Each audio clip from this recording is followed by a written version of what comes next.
inawezekana kuishi kwenye majira yote mawili kama vile Farao aliona, lakini isiwilikane umepita kwenye majira mawili.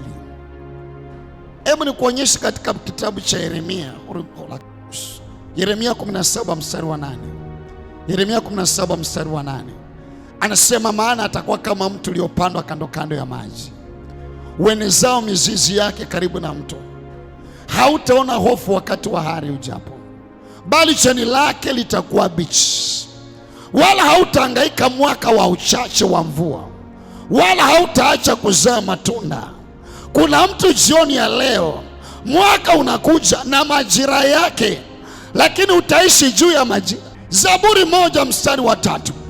Zaburi 1 mstari wa 3, naye atakuwa kama mtu uliopandwa kando kando ya vijito vya maji, uzao matunda yake kwa majira yake, wala jani lake halinyauki. Haijalishi majira, jani lake halinyauki, jani lake halinyauki. 2023 majani yako hayatanyauka. Haijalishi majira yatakuja na yaende, majani yako hayatanyauka. Utazaa mwaka mzima, utazalisha mwaka mzima.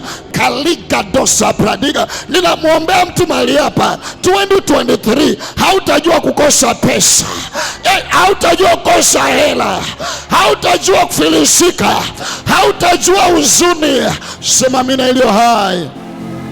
Ndio sababu lazima uwe tayari kushindana, kuhakikisha kwamba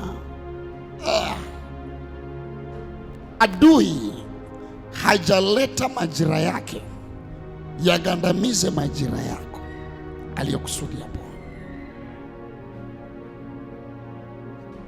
Do you know wanachofanya wachawi? Ukisoma kama vile Isaya anavyosema katika Isaya 47 mstari wa 12, kwa uganga na uchawi wana uwezo wa kubadilisha majira.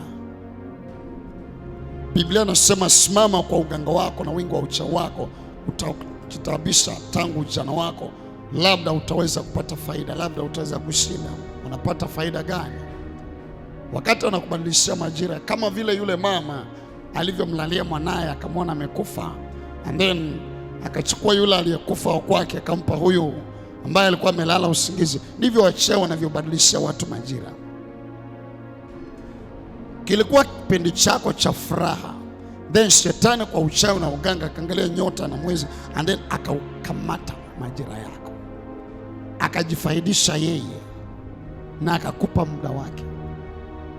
So unashangaa unaishi maisha ambayo sio ya kwako. Mstari unaofuata unasema hivi, anasema, umechoka kwa wingi wa mashauri yako, basi wasimame wao wajua falaki, watazamao nyota, watabirio kila mwezi mambo ya mwezi huo. Wana prophesy, wanapangilia mambo. Hiki ni kitu gani wanachotabiri? Wanaingiza majira, wanaingiza majira, wanabadilishia watu majira kupitia uchawi. Na ndio sababu tuko hapa kuyashindania majira yetu. Ukisoma kwenye Biblia, kwa nini tuombe? Ukisoma katika Biblia utaona vizuri katika Yoeli sura ya 1 kuanzia ule mstari wa 10 hadi wa 14.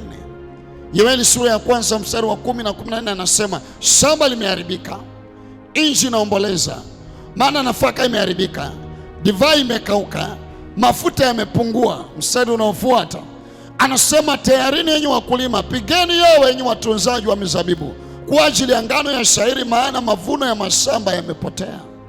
Mstari unaofuata, mizabibu imesinyaa, mitini nayo imeivia, mikomamanga na mitenda mitofaa, na miti yote mashamba imekauka, maana furaha imekauka katika wanadamu. 13 wanasema, jikazeni mkaomboleze enyi makuhani, pigeni yowe enyi wahudumu wa madhabahu, njooni mlale usiku kucha katika magunia, enyi wahudumu wa Mungu wangu, kwa kuwa sadaka ya unga na sadaka na kinywaji vimezuiwa katika nyumba ya Mungu wenu. Kwa nini waombe? Waombe kulia kwamba Mungu, tunahitaji majira mengine, haya majira sio rafiki.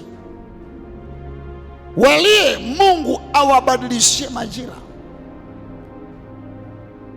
Angalia ule mstari wa 14,